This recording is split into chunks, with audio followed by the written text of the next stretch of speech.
ጤና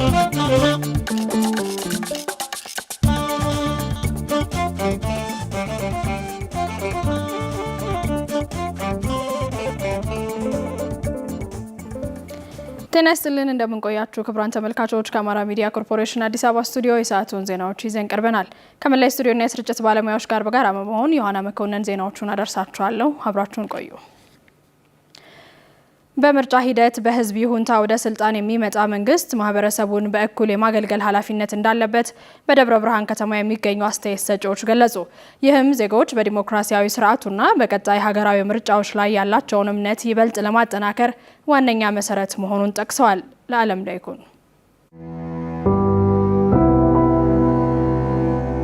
የዘንድሮ ምርጫ ከሁሉም ጊዜ ለየት ያለ ነበረ። ምክንያቱም ህዝቡ የተለያዩ አሉባልታዎችና ፕሮፓጋንዳዎች ሳይበግሩት ከጠዋት ጀምሮ ብርዱን ተቋቁሞ ቀንም ፀሐዩን ተቋቁሞ ሰልፉን ወረፋውን ተቋቁሞ ድምጹን ይመራኛል ላለው አካል ሰጥቶ ይሄዷል። በምርጫ ግን መንግስት መመስረት ምን ያክል አዋጭ መሆኑንና ትርፋማነቱን አይቶ ያው በምርጫ ያመነ ማህበረሰብ ነው ያለን ማለት ነው። እና የማህበረሰቡን የአስተሳሰብ እድገት ነው የሚያሳየው። በኔ ትዝብት ህዝቡ በቃ ሙሉ በሙሉ ማለት ትችላለህ በነቂስ ወጥቶ መርጧል። የሚታይ ነው። ወደ ዲሞክራሲ ሁኔታዎች እየሄድን በምርጫ ብቻ አንድ ስልጣን የሚያዘው በምርጫ ብቻ መሆኑን የሚያረጋግጥ ነው እድገቱ። ሰልፍ ነበረ። ሁለተኛ ደግሞ ቀስቃሽም የማይሻው ህዝብ ነበረ። ራሱን በራሱ ተቀስቅሶ ካርዱን ይዞ ውጤታማ ያደረገ ህዝብ ነው ማለት ይችላል።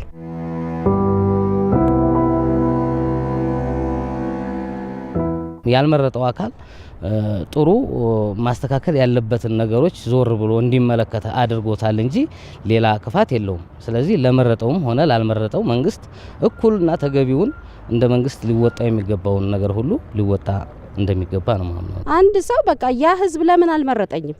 ምንድነው እኔ ደካማ ጎኔ ምንድነው? በቃ መንግስት አሁን ባልተመረጠባቸው ላይ እንደውም የበለጠ ሰርቶ እኮ ቢታይ ከሰራህለት እኮ ማንም ሊወድህ ይችላል። የህዝቡን ታያግ ባገኘበት መሰረት አገልግሎቱን መፈጸም አለበት። በዛውም ልክ የመረጥም ይሁን ያልመረጠም የሚያገለግለው በዛው አግባብ። ሌላውን ፓርቲ ሲመርጥ እኔ ለምን አልመረጠኝም? እኔ ምንድነው ጉድለቴ? ያደረኩት ምንድነው ብሎ መማር አለበት ከተመረጠው ፓርቲ ጋር ማለት ነው። ቃል ከገባውም በላይ እንደ ወቅቱ አስቻይ ሁኔታ የተሻለ ነገር ሰርቶ ለሚቀጥለው ምርጫ መዘጋጀት አለበት ወይም ደግሞ ታሪኩን ጽፎ ማለፍ አለበት። እኔ በዚህ ጉዳይ ላይ በጣም በበሰለ ክርክር ይሄን ሰራለሁ ብሎ ባለበት ሁኔታ ላይ የተመረጠው ፓርቲ መቼም ውጤቱን የሚያገኘው በህዝብ ነው፣ በዱላ አይደለም። በህዝብ ያገኘው ውጤትን ደግሞ በዛው በሰራለሁ ባለበት መሰረት ያገለግለናል ብዬ ገምታለሁ። የተመረጠ ፓርቲ መስራት ካለበት ተድሮ ስተትም ካለበት ተተሰቱ እየታረመ ያችን ነገር ለቅሞ ከላይ ወደታች አውርዶ በታማኝነትና በፍትሃዊነት ምንም አይነት አድሎ በሌለው መልኩ ማስተዳደርና ስራ መስጠት አለበት። ድህረ ምርጫው ሰላማዊ እንዲሆን በህዝብ ድምጽ ከሚመረጠው ፓርቲ ጋር በጋራ ለመስራት ዝግጁ ነን ሲሉ ከአሚኮ ጋር ቆይታ ያደረጉ የተፎካካሪ ፖለቲካ ፓርቲዎች ተናገሩ። የምርጫ ውጤቱንም በጸጋ እንቀበላለን ብለዋል። ብርቱካን ማሞ ቅድመ ምርጫና የምርጫ ጊዜ ፍጹም ሰላማዊ በሆነ መልኩ ተጠናቋል። ህዝቡም የሚፈልገውን ፓርቲ መርጧል። የህዝቡን ድምጽ እናከብራለን። ህዝባችን ወደ ልማት ስራው እንዲያተኩር፣ ወደ የዕለት ተዕለት ተግባሩ እንዲመለስ፣ ድህረ ምርጫው ሰላማዊ እንዲሆን እንሰራለን ያሉት የአርጎባ አንድነት ጁበርቲ ፓርቲ እጩ ተወዳዳሪ ሀያት ኡስማን ናቸው። ፍጹም ሰላማዊ በሆነ መንገድ ምርጫውም ተካሂዷል። ቆጠራውም ፍጹም ሰላማዊ በሆነ መንገድ ተጠናቋል ብለን እናምናለን።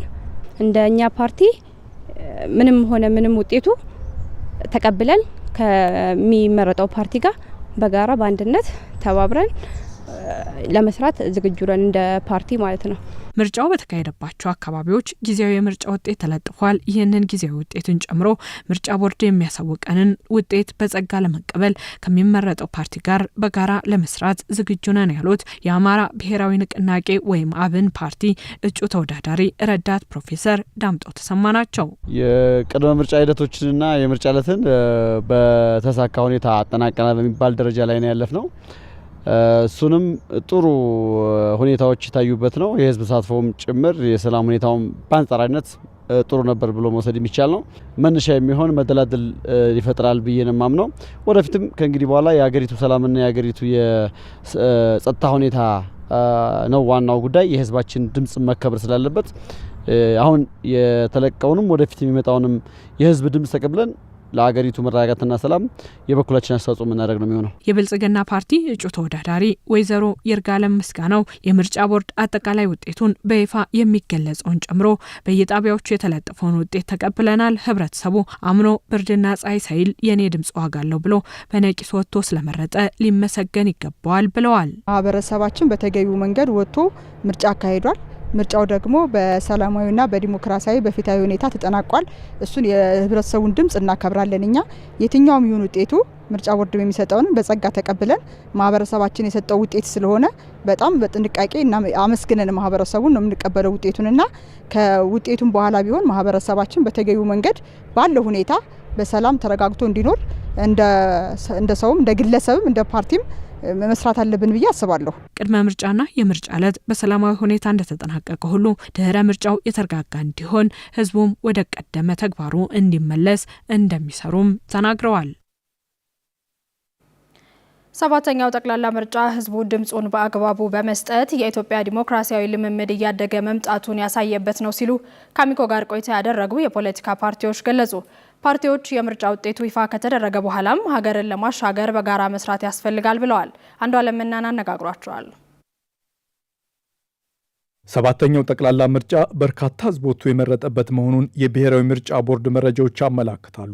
በቅድመ ምርጫ ሲደረጉ የነበሩ እንቅስቃሴዎች ተጠናቀው በምርጫ ወቅት የነበሩ እንቅስቃሴዎችን በአግባቡ ታዝበናል ያሉት ከአሚኮ ጋር ቆይታ ያደረጉ የፖለቲካ ፓርቲዎች ምርጫው ኢትዮጵያ በአግባቡ የዲሞክራሲ ልምምድ ላይ እንዳለች ያሳየ ነው ሲሉ ምልከታቸውን አብራርተዋል። ስፔሻሊ በአዲስ አበባ ደረጃ ፍጹም የተረጋጋ ፍጹም ሰላማዊ የሆነና መራጩ ማህበረሰብ በሚፈለገው ሰዓት ወቅት ጊዜ ወጥቶ የመረጠበት አግባብ ነው ያለው።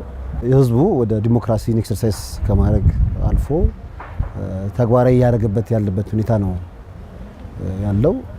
ይሄ አንድ ለኛ ትልቅ ውጤት ነው። እጅግ በጣም በርካታ ሰው ነው በእኛ ባለን እይታ የወጣው። ቀንም ፀሐይ ችለው ማታም ብርዱን ችለው ድምጽ ሰጥተዋል። ይህ እንግዲህ ከጊዜ ወደ ጊዜ እያደገ የመጣ ወደፊትም የሚያድግ እንደ ነጻነትና እኩልነት ፓርቲ የተሻለ ምርጫ የምናደርግበት መሰረት የሚጥል እና ልምዱ ደግሞ በጣም ወሳኝ የሆነ ምርጫ አካሂደናል ብለን እናስባለን። ጠላቶቻችን ብዙ አጀንዳዎች ሲሰጡን ነበረ። ይህንን አልፎ የኢትዮጵያ ህዝብ በሰላማዊ ዲሞክራሲያዊ ፍትሃዊ ሆኖ በሚያምር ሁኔታ ነበር ምርጫ የተካሄደው። የኢትዮጵያ ህዝብ ከኦልሞስት ከ10 ሰዓት ከሌቱ ጀምሮ እጅግ በሚደንቅ ሁኔታ ተሰልፎ ሲመርጥ ነበር። ከፍተኛ ቁጥር ያለው ህዝብ ሲመርጥ ነበር። ለዚህም ምርጫው ሰላማዊ ዲሞክራሲያዊ ሆኖ አልቋል። እየተዘዋወርን እኛም እያየን ነበረ። ቀጣዩ ጊዜ የድህረ ምርጫ ነው። ድህረ ምርጫ ደግሞ ጥንቃቄ የተሞላበት አያያዝን ይጠይቃል ያሉት ፓርቲዎቹ ሁሉም ተፎካካሪ ፓርቲ የህዝብን ድምጽ ማክበር ይገባዋል ሲሉ አሳስበዋል። ማንኛውም ፓርቲ በሰራው ልክ ህዝብ ባመነበት ልክ ድምጽ ይሰጠዋል። ስለዚህ ወደ ምርጫ ስትገባ መሸነፍም ማሸነፍም እንዳለ አምነህ ነው የምትገባው።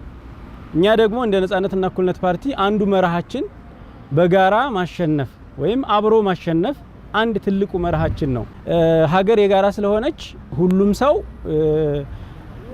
ሽንፈቱንም ድሉንም በአግባቡ ተቀብሎ በየደረጃው ያለውን ውክልና ወስዶ መቀጠል አለበት ማለት ነው። ህዝቡ አገረ መንግስት ግንባታ በምርጫ ነው ብሎ ምርጫ መርጧል። ለዚህም ደግሞ ሁሉም የሞራልም የልልናም ሁሉም እንትን አለን። ስለዚህ ያንን የመቀበል ግዴታ አለብን።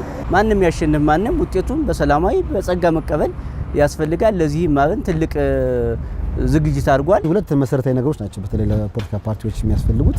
የሚመጣውን ውጤት በጸጋ መቀበል፣ ቅሬታ ካለ ቅሬታውን ደግሞ ለሚመለከተው አካል ገለልተኛ ለሆነ ራሱ ለቅሬታ ሰሚ ኮሚቴ ስላለ በዛ አግባብ መሰረት ማስኬድ ነው። ሶስተኛው ሀገር የሚያፈርሱ ነገሮች እንደ ተግባራዊ እንዳይደረጉ ስነጓር ደግሞ በግልጽ ስለሚያስቀምጥ በዛ ደረጃ ነው እንደ ፖለቲካ ፓርቲዎች የምናስበው። እኛ እንደ ህዳሴ ፓርቲ ውጤቱንም በዛ ደረጃ ነው የምንቀበለው። እንደ ፓርቲዎቹ ገለጻ በምርጫ ሂደት ያጋጠሙ ችግሮች መፈታት የሚገባቸው ባልተገባ መልኩ ሳይሆን ህጋዊ መንገዱን ተከትሎ መሆኑን ሁሉም መገንዘብ ይገባዋል ሲሉ ገልጸዋል። ሰባተኛው ጠቅላላ ምርጫ የወጣቶችን ፖለቲካዊ ተሳትፎ አሳድጓል ሲል የኢትዮጵያ ወጣቶች ፌዴሬሽን ገለጸ። ፌዴሬሽኑ በርካታ ወጣቶችን በታዛቢነት ማሳተፉንና ነፃና ገለልተኛ ምርጫ እንዲካሄድ ሲሰራ መቆየቱን ገልጿል። ሰላማዊት ነጋ ዝርዝር ዘገባ አላት።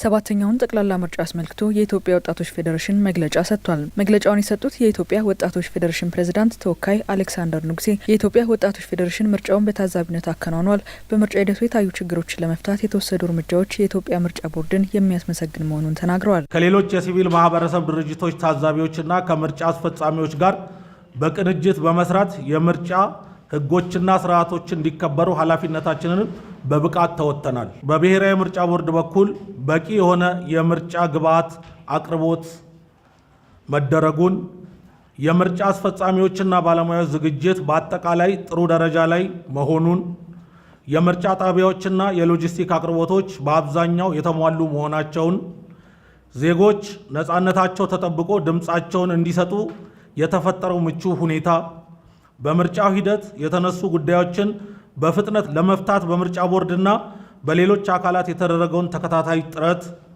በጸጥታ ተቋማትና በባለድርሻ አካላት ቅንጅታዊ ስራ ምርጫው በአብዛኛው ሰላማዊና የተረጋጋ ሁኔታን ማካሄድ ተችሏል። በአንዳንድ ምርጫ ጣቢያዎች ከፍተኛ ሰልፍ የነበረ በመሆኑ አካል ጉዳተኞች፣ እናቶችና አዛውንቶች ላይ እንግልትን አስከትሏል። ለቀጣይ ምርጫ መስተካከል ያለበት ጉዳይ መሆኑን ጠቁመዋል። በአንዳንድ የምርጫ ጣቢያዎች ከፍተኛ የመራጮች ተሳትፎ በመኖሩ ምክንያት ረጅም ሰልፎች ተፈጥረው የነበረ ሲሆን ይህንንም በተለይ አዛውንቶች፣ አካል ጉዳተኞችና እናቶች፣ ሌሎች ችግር ተጋላጭ የማህበረሰብ ክፍሎች ላይ ተጨማሪ ጫና ፈጥሯል። በአንዳንድ የሀገራችን ክፍሎች ከጸጥታ ሁኔታ ጋር ተያይዘው የተከሰቱ መስተጓጎሎች የታዩ ሲሆን በጥቂት ስፍራዎች ከምርጫ ስነ ምግባርና ዲሲፕሊን ጋር ተያይዘው የታዩ ችግሮችም ነበሩ።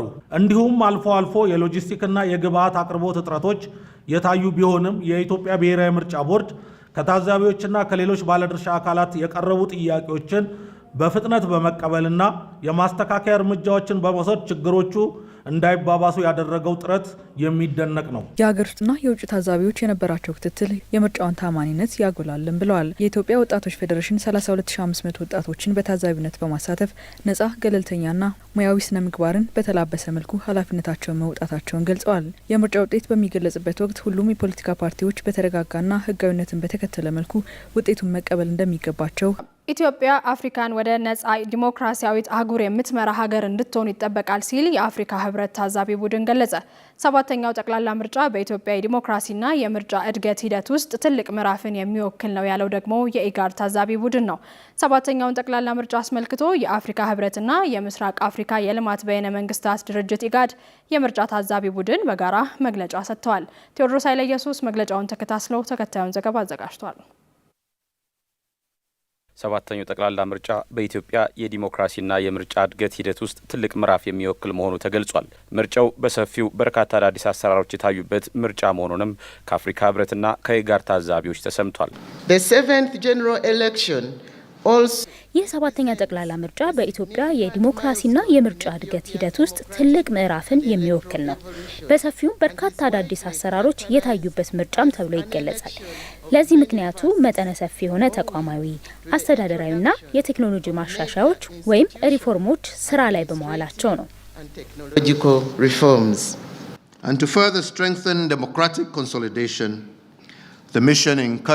ዲሞክራሲያዊ ስርዓትን ይበልጥ ለማጠናከር ልኡኩ የኢትዮጵያ መንግስትና ሁሉም ባለድርሻ አካላት አካታችና ቀጣይነት ያለው የፖለቲካ ውይይት እንዲያሳድጉ ያበረታታል። ይህም በፖለቲካ ተዋንያን መካከል ሀገራዊ መግባባትን ለመፍጠርና እምነትን ለመገንባት የሚያገለግል መሳሪያ ነው።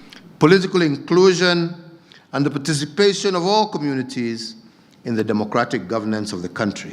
ታዛቢዎቹ አያይዘውም ኢትዮጵያ አፍሪካን ወደ ቀጣዩ ምዕራፍ ማለትም ወደ እውነተኛ ነጻና ዲሞክራሲያዊት አህጉር የምትመራ ሀገር እንድትሆን ያላትን ሚና አንስተዋል።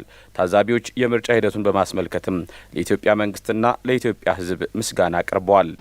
The IGAD mission further extends its sincere congratulations to the governing. በአጠቃላይ ሰላማዊ በሆነ መልኩ ለተከናወነው የምርጫ ሂደት ለኢትዮጵያ መንግስትና ለኢትዮጵያ ሕዝብ ያለውን ልባዊ እንኳን ደስ ያላችሁ መልእክትና አድናቆት ያቀርባል።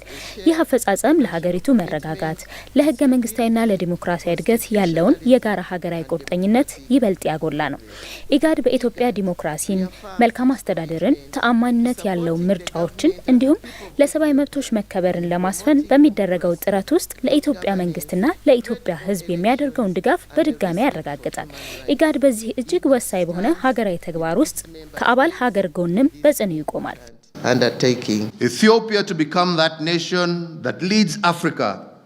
ኢትዮጵያ አፍሪካን ወደ ቀጣዩ ምዕራፍ ማለትም ወደ እውነተኛ ነጻና ዲሞክራሲያዊት አህጉር የምትመራ ሀገር እንድትሆን ይህም በሀገሪቱ ሁሉን አቀፍ የእድገት መርሆች የሚመራ እንዲሁም ለአፍሪካውያን ችግሮች የአፍሪካውያን መፍትሄዎች የሚለው ራዕይ በተግባር መኖር የሚችል እንዲሆን ነው። ይህ የሚሳካው በውይይትና በስምምነት እንጂ በጦርነት አይደለም። ይህም አሁን ያለውንና የወደፊቱን ትውልድ ወደ ሰላም መረጋጋትና ለሁሉም ወደሚሆን የብልጽግና ዘመን መምራት የሚችል ነው። Prosperity for all. I believe Ethiopia can do this. ልኡኩ የወደፊት አፈጻጸምን ለማሻሻል ያግዛል ያለውን ቴክኒካዊ ምክር ሀሳብም ሰጥቷል። The first of these is revive በአንድ የምርጫ ጣቢያ የሚመዘገቡ መራጮችን ገደብ መልሶ መከለስና ደረጃውን የጠበቀ ማድረግ ይጠበቅበታል። በአንድ የምርጫ ጣቢያ 1500 ሰዎች እንዲመርጡ ማድረግ ያለምንም ጥርጥር እጅግ ከፍተኛ ቁጥር ነው። Undoubtedly too high. ሰባተኛውን ጠቅላላ ምርጫ ለመታዘብ ከአፍሪካ ህብረት በኡሁሩ ኬንያታ የሚመራ 59 አባል ያለው እንዲሁም በዶክተር ዋንዲራ ስፓሲዮሲ የሚመራ 26 አባላት ያለው ቡድን በ7 ክልሎች ተሰማርቶ የመታዘብ ሚናውን ተወጥቷል። የተከበራችሁ ተመልካቾች ከአማራ ሚዲያ ኮርፖሬሽን አዲስ አበባ ስቱዲዮ ለሰዓቱ ያዝናቸው ዜናዎች እነዚህን ይመስሉ ነበር። አብራችሁን ስለነበራችሁ ከልብ እናመሰግናለን። መልካም ጊዜ ይሁንላችሁ።